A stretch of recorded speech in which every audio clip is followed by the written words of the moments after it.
Boa noite. A Organização Mundial da Saúde, OMS, decretou situação de emergência internacional.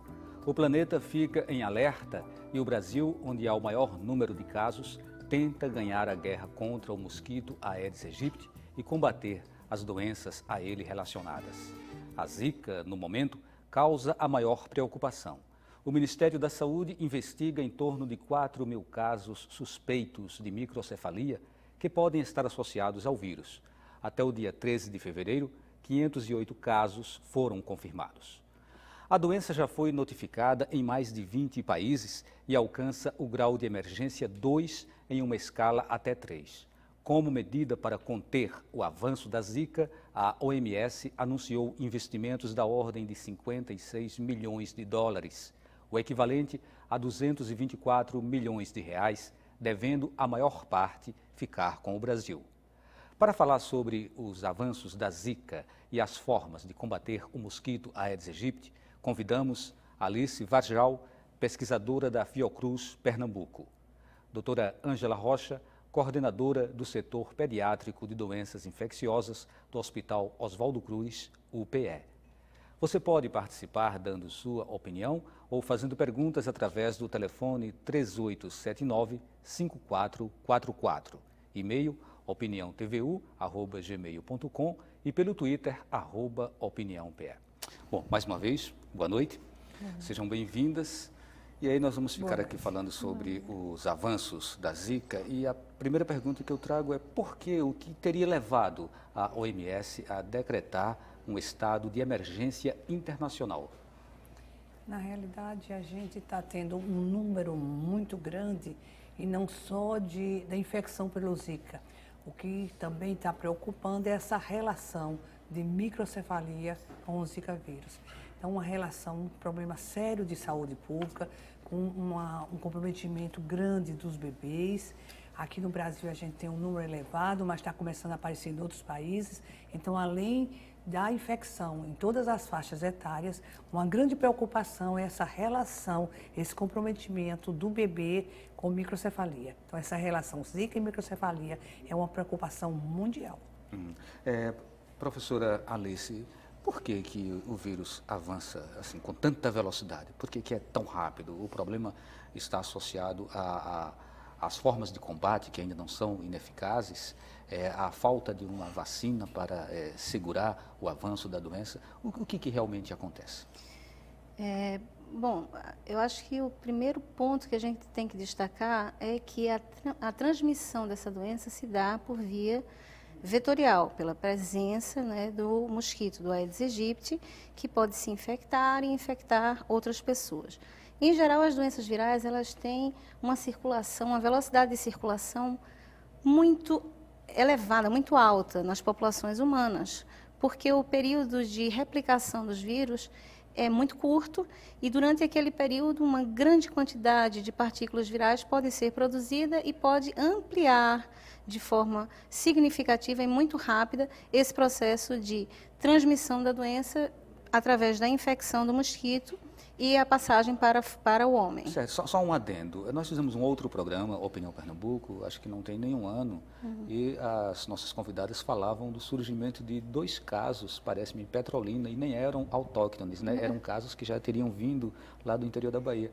E a gente fazia um programa sobre dengue e a Zika praticamente não era motivo de preocupação. Então, em menos de um ano, ela vira essa preocupação tão intensa. Exato.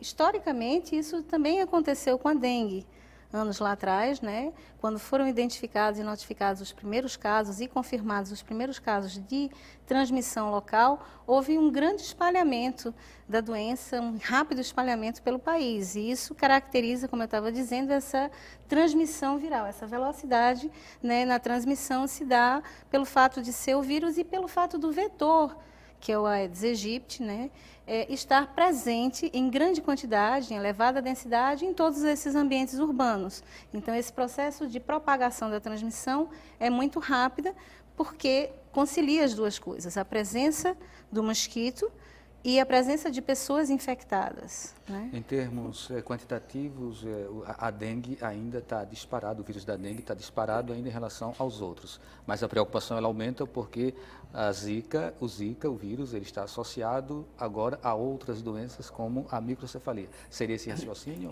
O que a gente nota é que todo ano a gente tem um aumento de casos do dengue, depende da época do ano, nessa época de mais chuva. No ano passado, em março, houve uma elevação do número que foi pensado em dengue, possibilidade de dengue. Mas a gente sabia aqui no estado, em março do ano passado, que tinha os casos de dengue, mas estava circulando ao mesmo tempo zika e chikungunya. Os 4 sorotipos da dengue, zika e chikungunya. E a gente não sabia quantificar quanto era de cada um, porque não se fazia o exame.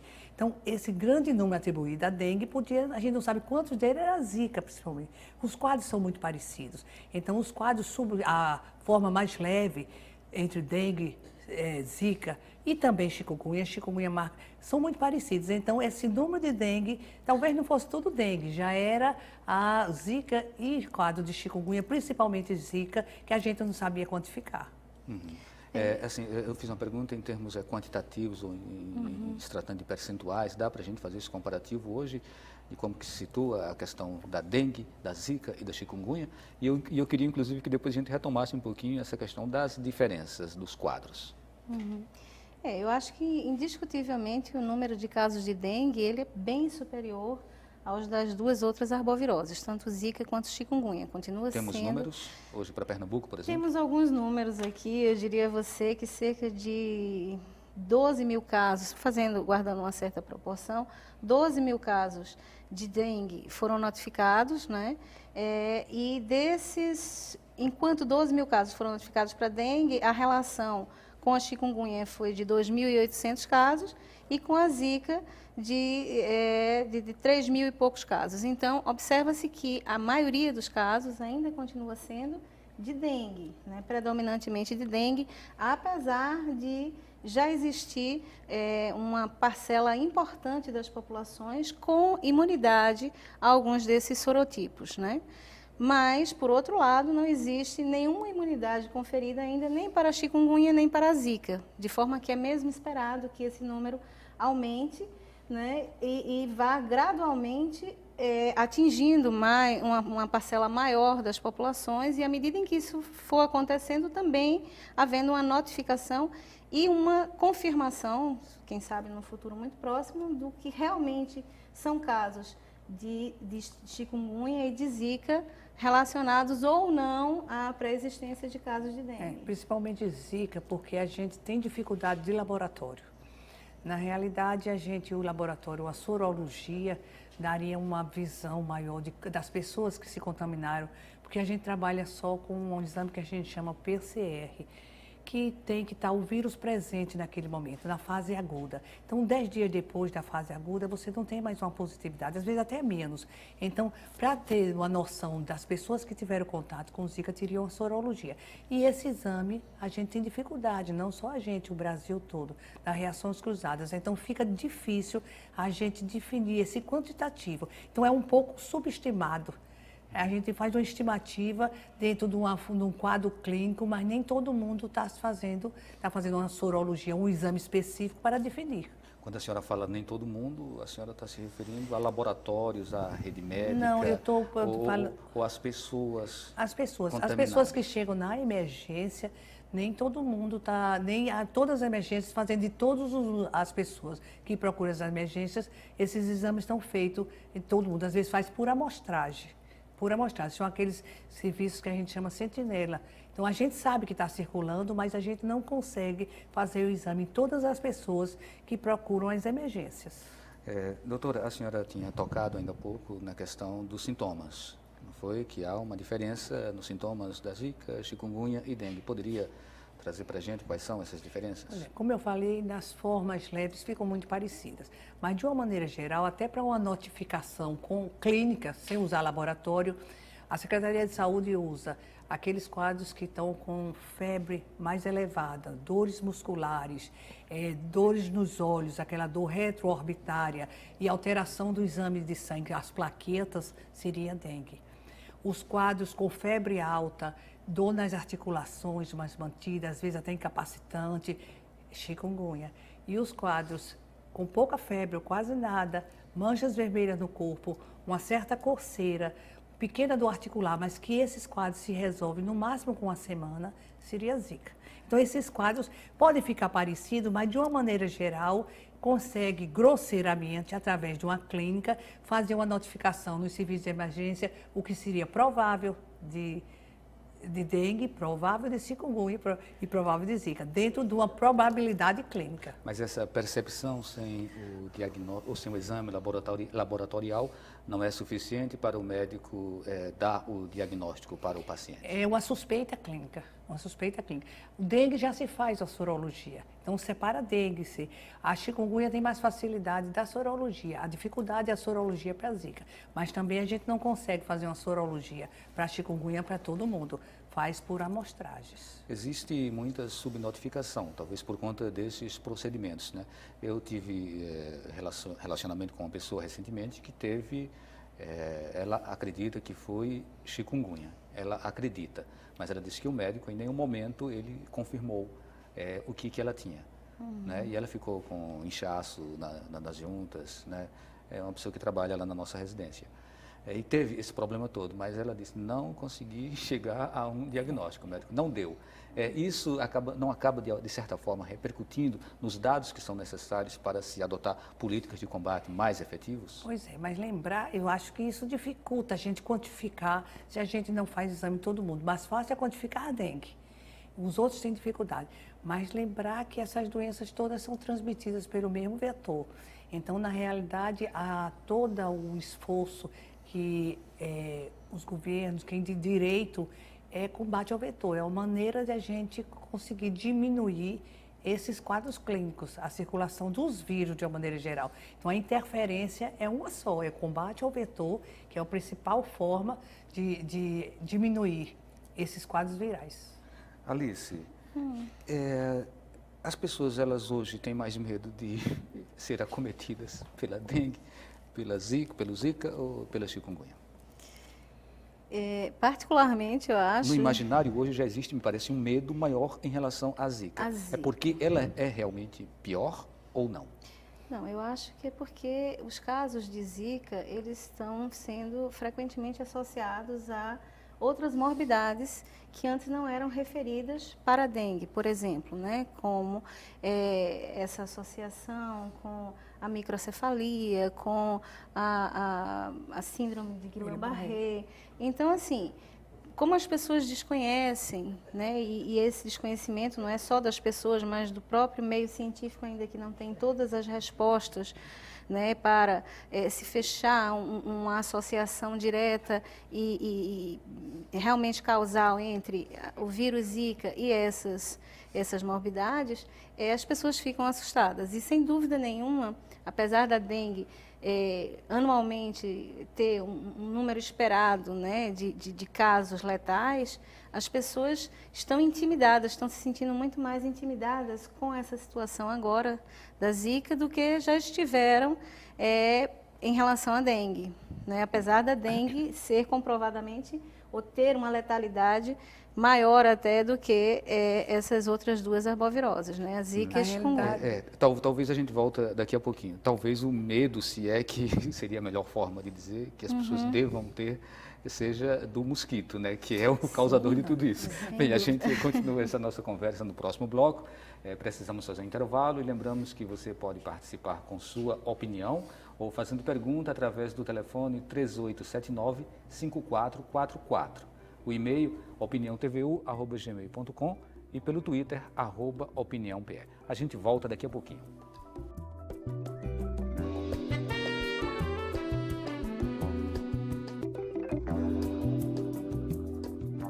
Estamos de volta com o Opinião Pernambuco, hoje com o tema Avanços da Zika.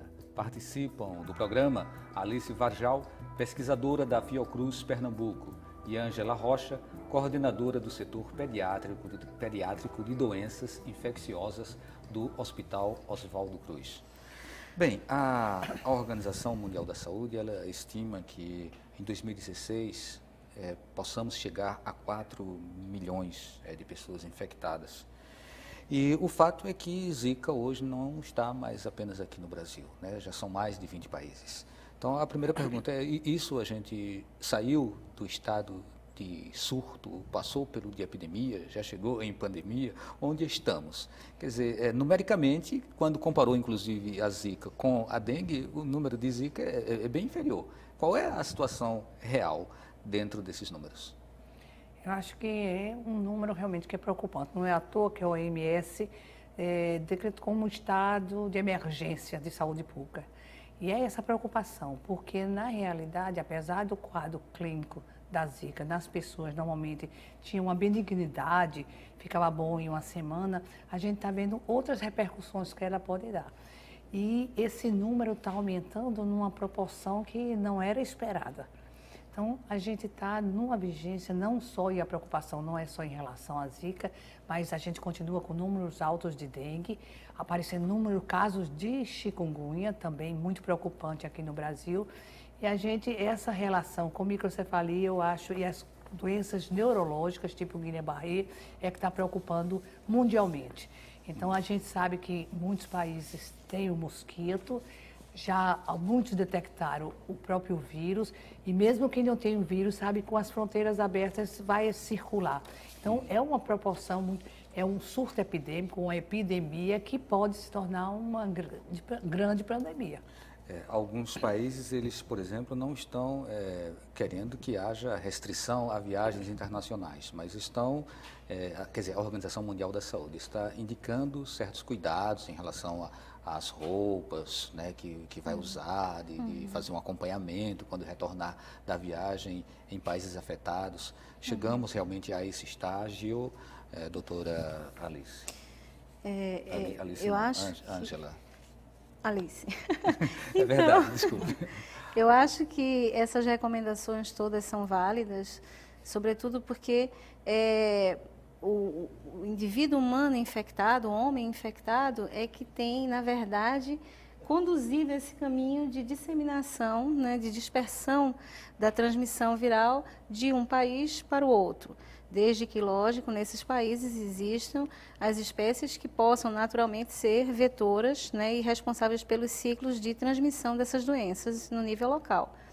Mas, seguramente, né, alertar aos viajantes, né, essa possibilidade de se proteger individualmente e, em caso de sentirem qualquer sintoma que seja indicativo de uma infecção dessa, notificar aos seus sistemas de saúde, ou nos seus locais de origem, ou nos países em que estejam visitando, para que medidas, né, possam ser adotadas para impedir, por exemplo, a disseminação. Então, eu acho que hoje a preocupação da OMS é um tanto nesse aspecto, né, de tentar minimizar o processo de transmissão para outras áreas onde existem, por exemplo, mosquitos que podem estar fazendo a transmissão, para que esse processo não se estabeleça em todos esses países que estão, sobretudo, concentrados nessa linha tropical, né, do globo, onde as temperaturas favorecem a presença de diversas espécies de mosquitos, onde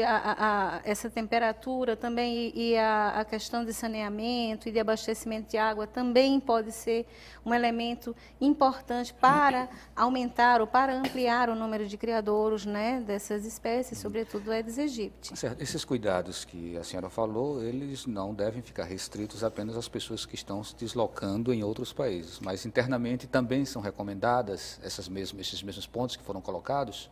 Sim, há uma recomendação. Eu acho que a doutora Ângela pode... E é uma recomendação, porque o que a gente tem efetivo para combater e diminuir a circulação do vírus é combater o vetor. É a forma realmente de transmissão. Então, a gente não tem uma vacina específica, e vai demorar para sair, não é imediata. Então, a gente tem combate ao vetor e proteção individual. São as duas medidas. E o que, mais do que as pessoas se deslocarem de um país para outro, que os países estão também preocupados, é começar já um combate ao vetor. Se eles sabem que tem um mosquito lá, então, orientar as pessoas que estão viajando para outros países, que podem ter a circulação do vírus, mas combater o vetor local. Tem países com situações parecidas com o Brasil, os países da América do Sul. Então, o combate ao vetor, diminuindo os criadores, a circulação. Diminuindo o vetor, diminui a circulação do vírus. Então, isso é de uma preocupação atualmente, eu digo, mundial. O Edivan de Tegipió, ele pergunta se a Zika é uma doença de país pobre. Na realidade, não, lógico que o país pobre favorece, porque é onde tem mais dificuldade de saneamento básico. As pessoas se expõem mais. Não é uma doença de uma pessoa pobre, é a pessoa que mais se expõe. Então, a gente vê aqui em Recife, na periferia, a dificuldade de coleta de lixo, a dificuldade de saneamento básico, as pessoas convivem isso, tem a necessidade de estocar água, porque não tem água na torneira, então vai estocar a água, não é coberta devidamente, o mosquito se aproveita disso. O lixo, o mosquito vai pousar na água aparentemente mais limpa, mas o lixo atrai o mosquito, mas ele vai pousar bota na área. No domicílio, 80% dos criadores estão no domicílio ou peridomicílio, muito perto.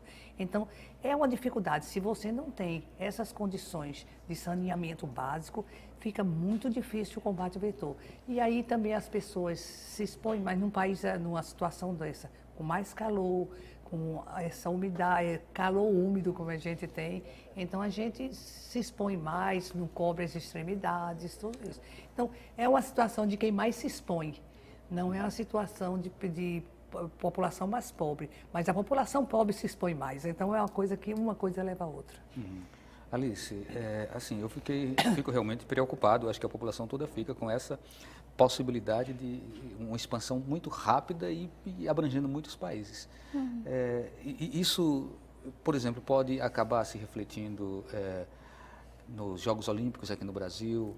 Alguns países podem ter receio de mandar seus atletas para cá. Se mandarem, realmente existe o risco de levar isso de volta e isso potencializar a expansão da doença? Sempre é delicado você falar, né, ou fazer uma prospecção do que vai acontecer. Mas essa possibilidade de circulação das pessoas infectadas ou essas pessoas entrarem em ambientes onde esses insetos, esses mosquitos já estão infectados, ela é real, ela existe, né? E é lógico que quando você pensa em eventos de massa, que vai agrupar, né, uma grande quantidade de pessoas circulando dentro de uma determinada área, essas chances ou esses riscos, eles podem também serem potencializados, de forma que é necessário fazer o enfrentamento e o controle do vetor. A Ângela, de uma forma muito apropriada, falou dessa necessidade do engajamento, né, da população para o combate ao vetor, porque esses criadores muitas vezes estão em nossas casas. Essa seria a estratégia enquanto não aparece a vacina. O Ministério da Saúde anunciou hoje, foi uma verba de 300 milhões para o Instituto Butantan acelerar pesquisas para o combate ao vírus. Mas, assim, essa pesquisa, ela leva um tempo, né? Me parece que a previsão inicial é para 2018. Quer dizer, 2018 é muito tempo. É muito tempo. É muito dinheiro também? Também, muito dinheiro que é investido, muito tempo. E assim, na minha opinião, uma vacina para a Zika vai minimizar esses quadros de transmissão, mas não vai trazer uma resolutividade se não houver um controle vetorial, de fato, efetivo, né, e capaz de reduzir a população do mosquito a níveis que sejam incompatíveis com o processo de transmissão. Da mesma forma que uma vacina para dengue, uma vacina para chikungunya, então a gente vai desenvolver uma vacina para cada uma dessas arboviroses, né? Então, vamos usar, por exemplo, o exemplo da febre amarela. A febre amarela, lá na década de 50 e tudo mais, era um grande problema. Se desenvolveu uma vacina, mas mais do que isso, se fez um grande processo de controle dos vetores, né? Sobretudo o Aedes aegypti, o que eliminou a possibilidade de ciclos urbanos de transmissão dessa arbovirose. De forma que ela hoje acontece no Brasil ainda e em diversos outros pontos das Américas, mas ela está muito mais restrita ao ambiente silvestre, né? À circulação entre macacos que estão no ambiente silvestre. Mas isso graças a um enfrentamento e a um combate ao mosquito. Doutora Ângela, a senhora é uma das participantes de uma pesquisa importante, né, que está ganhando repercussão hoje na mídia, lá em Fernando de Noronha, né, para se esterilizar o... Aliás, desculpa, é Alice, né? Para se esterilizar o mosquito, o macho. Isso. Né? Esterilizar para que isso impeça a reprodução. Poderia falar um pouquinho sobre essa experiência? Sim, olha, essa é mais uma abordagem, né, para controlar o mosquito. Nós precisamos de uma forma ampla, usar diferentes estratégias, fazer o que a gente chama de controle integrado do mosquito, porque não será apenas um único método que vai trazer a solução ou que vai promover um controle efetivo e duradouro. Então, é necessário que a gente agregue o maior número possível de medidas, né, de ações de controle, para que a gente consiga reduzir a população do mosquito. Esse projeto, ele representa uma colaboração, né, entre a Fiocruz de Pernambuco, a Universidade Federal de Pernambuco, do Departamento de Energia Nuclear, e a Secretaria de Saúde, né, do Estado, e mais especificamente do Distrito de Fernando de Noronha. É uma pesquisa que foi fomentada, está sendo fomentada pelo governo brasileiro. Nós iniciamos essa pesquisa em 2013 e nós, obviamente, realizamos a primeira etapa dessa pesquisa, que seria a de definir a dose mais adequada para promover a esterilização desses machos, do mosquito, e saber se esse processo de esterilização não comprometeu a viabilidade dele em termos de competir no ambiente natural com os machos selvagens pelas fêmeas no processo de acasalamento. E a gente, então, definiu essas doses, conseguiu definir bem que existe um potencial biótico muito bom desses machos, de competitividade também. Nós fizemos testes em condições simuladas, similares às de campo, para poder tentar definir qual seria a melhor quantidade, né, a proporção entre esses machos estéreis e os machos normais, para que a gente consiga competir de uma forma mais efetiva em campo, né, com as fêmeas. E a gente já definiu que essa proporção seria de mais ou menos 10 machos estéreis para cada macho selvagem. Certo. Na sequência, a gente gostaria de saber, mas como você já falou em dois momentos aí, eu vou passar a primeira pergunta para a doutora Ângela e depois eu retorno para você. Tá? Até que ponto essa experiência ela não pode, ou ela não causaria algum tipo de impacto ambiental, já que está se usando radiação? Bom, essa é a pergunta que você reflete para responder daqui a pouco. E a outra pergunta é: quanto tempo o vírus da zika, chikungunya e dengue ficam no corpo do homem? Essa é uma pergunta do Érico, do Ibura. Pois é, na realidade essas viroses, elas não demoram muito tempo. Então, na realidade, a gente tem geralmente entre 7, no máximo 10 dias de vírus circulando. Então, é um tempo curto. Daí, assim, se a mulher teve zika um mês antes e engravidar depois, esse recém-nascido dela, esse feto dela, não vai ter problema. Então, normalmente, o tempo de viremia é um tempo curto. Então, a gente, no máximo, a gente fica em torno de 10 dias com esse vírus circulante. Mesmo que a clínica, como chikungunya, possa passar meses com aquelas dores articulares, aquelas limitações, o vírus não está mais presente. É consequência do que causou. Bom, voltamos então para você, Alice. E aí, existe problema de radiação? Essa radiação, ela pode, de alguma forma, impactar no meio ambiente? Não, essa radiação, ela não vai gerar nenhum impacto no meio ambiente, porque ela foi suficiente apenas para causar, né, um dano permanente no material genético desses mosquitos, de forma que eles vão produzir espermatozoides que não são mais viáveis. Mas, para você ter uma ideia, essa radiação não foi sequer suficiente para matar o próprio mosquito, né? Então, nós inviabilizamos esse mosquito em termos reprodutivos e ele não é capaz, ele não vai se transformar em uma fonte de reemissão dessa radiação que ele recebeu. A radiação, ela foi uma dose suficiente para esterilizar o inseto e ele não vai propagar aquela radiação que ele recebeu em nenhuma circunstância no ambiente. Muito ao contrário do que se pensa, a gente utilizar esses machos esterilizados, né, por radiação gama e às vezes até por algumas outras técnicas, é uma abordagem extremamente amigável sob o ponto de vista do ambiente. Porque, como ele é muito específico, ele parte do pressuposto de que tem que existir o acasalamento e a reprodução ela só se dá entre indivíduos da mesma espécie. Ok, tá. Muito obrigado pela resposta. Vamos a mais um intervalo. Lembrando que você pode participar do programa, dando sua opinião, fazendo perguntas através do telefone 3879-5444. E-mail opiniãotvu@gmail.com e pelo Twitter @opiniãopr. E a gente volta daqui a pouco.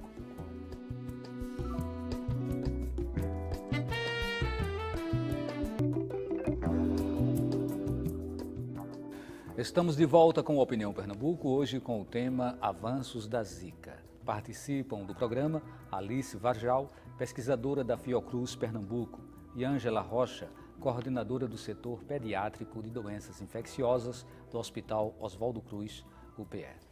Doutora Ângela, quem está mais suscetível a ter maiores consequências ao ser afetado pelo vírus da Zika? O adulto, a criança, outra coisa, pessoas portadoras de hipertensão, de diabetes, me parece que estão apresentando quadros mais graves. Existe realmente essa diferença no tipo de corpo que seja atingido por esse tipo de vírus? Os vírus, de uma maneira geral, às vezes os extremos da vida, tanto as crianças muito pequenas como os idosos, eles sofrem mais e têm quadros clínicos, às vezes, mais debilitantes. Também ter cuidado com as pessoas que têm por baixa de imunidade, por alguma doença ou que tomam uma droga que a gente chama imunossupressora. Então, pessoas que têm alteração da imunidade e os extremos da vida são mais acometidos, dão quadros com mais intensidade. Mas lembrar que os quadros de Zika são mais leves. A preocupação é na gestação, porque a gestante pode ter quadros muito leves, às vezes nem referir, mas o feto dela pode ser muito comprometido. Então, é uma preocupação nisso. Nem toda gestante que tem Zika, natural, um quadro sugestivo, ela vai ter um filho com microcefalia. Como também, não tendo uma história clínica que teve Zika, não está isenta de ter tido contato e ter a microcefalia. Então, é uma doença que a gente tem que avaliar de várias, mas normalmente sua pergunta, os extremos da vida e baixa de imunidade. E a gestante, não para ela, para o feto. A senhora tem recebido muitos pacientes, crianças infectadas pela Zika? Não, na realidade, como eu falei, o quadro de Zika não tem uma necessidade de procurar, pelo menos como no meu caso, que é internamento, de internar por conta disso. As emergências têm se procurado, mais talvez com quadro de dengue e chikungunya do que Zika, mas também tem procurado, sim.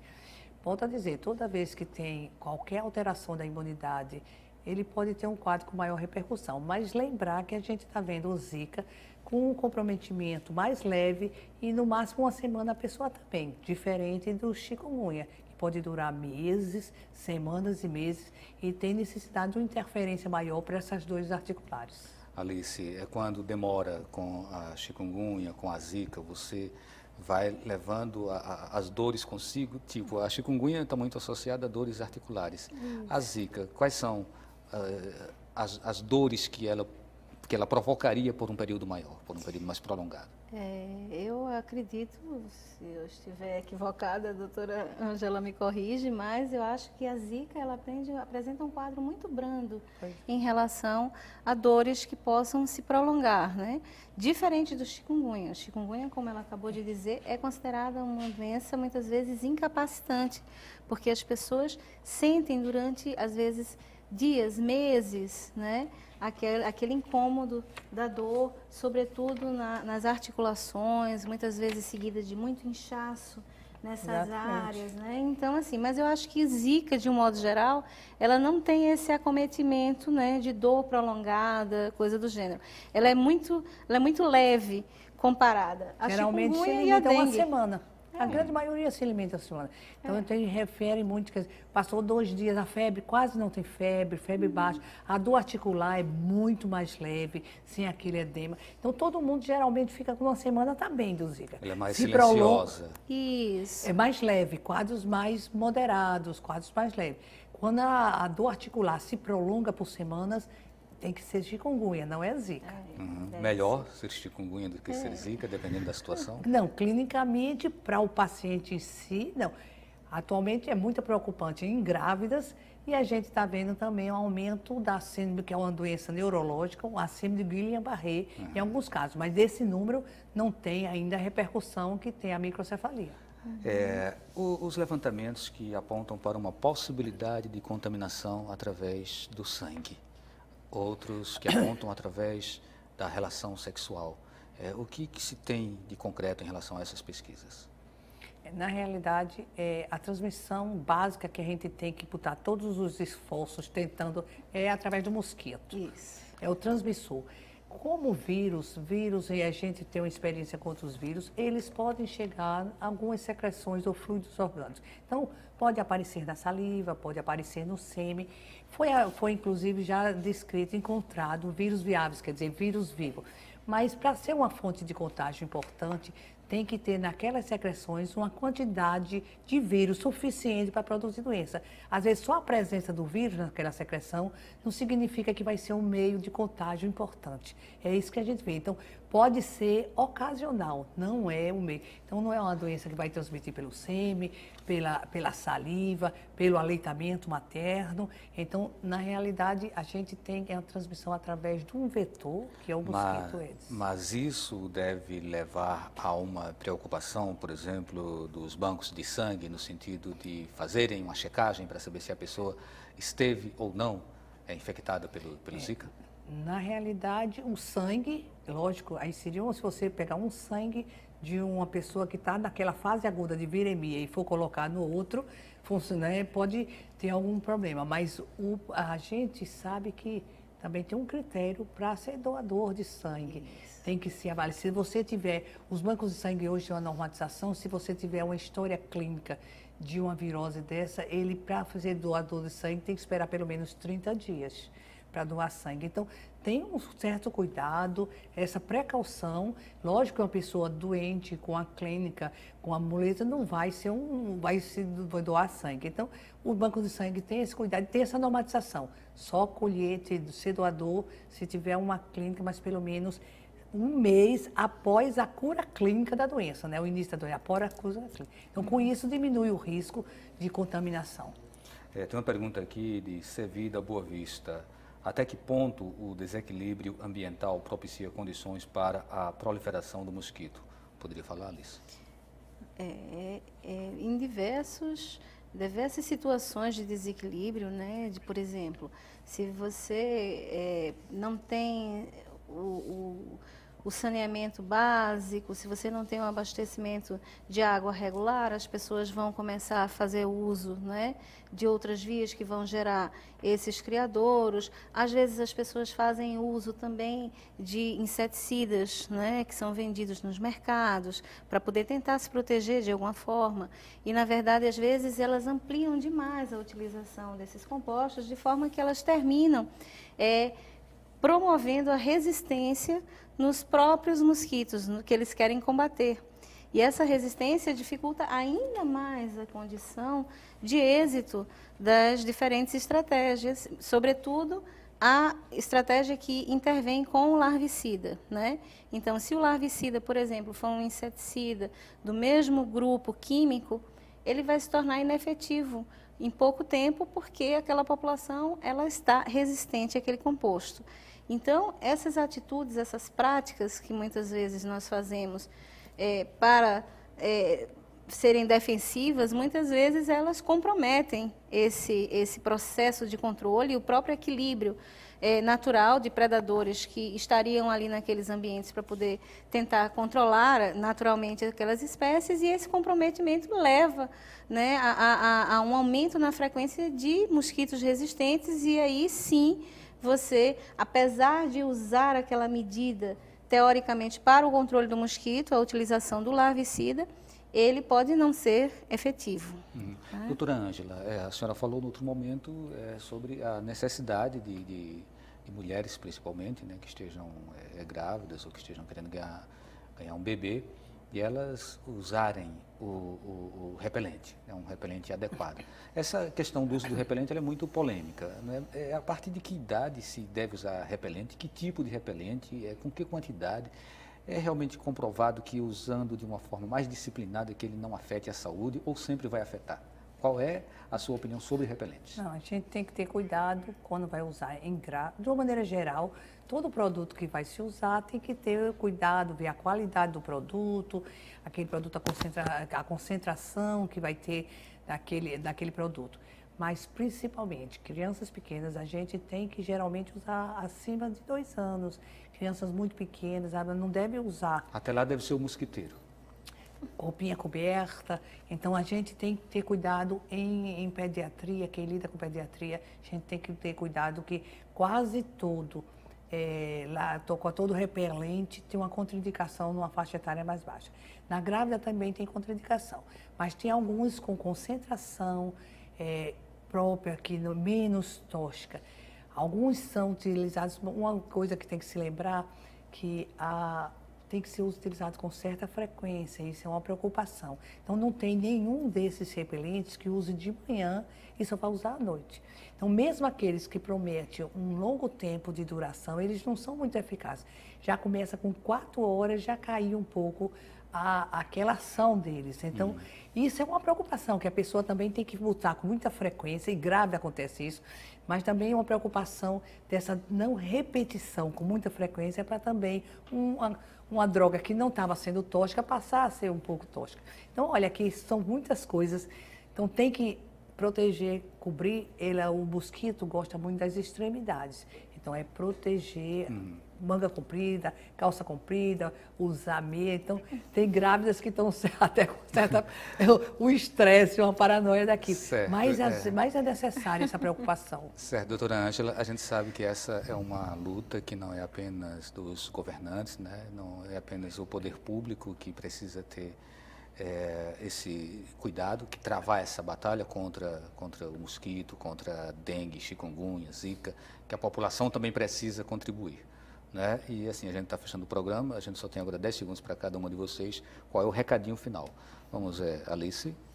Então, o principal recado, né, é que nós precisamos nos corresponsabilizar pelo ambiente em que nós estamos, né, fazermos a nossa parte. E que parte é essa? É sermos vigilantes, né, do nosso ambiente domiciliar, cuidarmos da nossa casa, para evitarmos a presença de criadouros do mosquito. Ok. Esse é um recado importante. Eu acho que é por aí. É uma luta de todos. Na realidade, os governantes, a gente cobra, e uma coisa que a gente tem que pensar, não se consegue combater sem saneamento básico. Ok, muito obrigado a vocês, obrigado a você que nos acompanhou. A todos uma boa noite e até o próximo programa.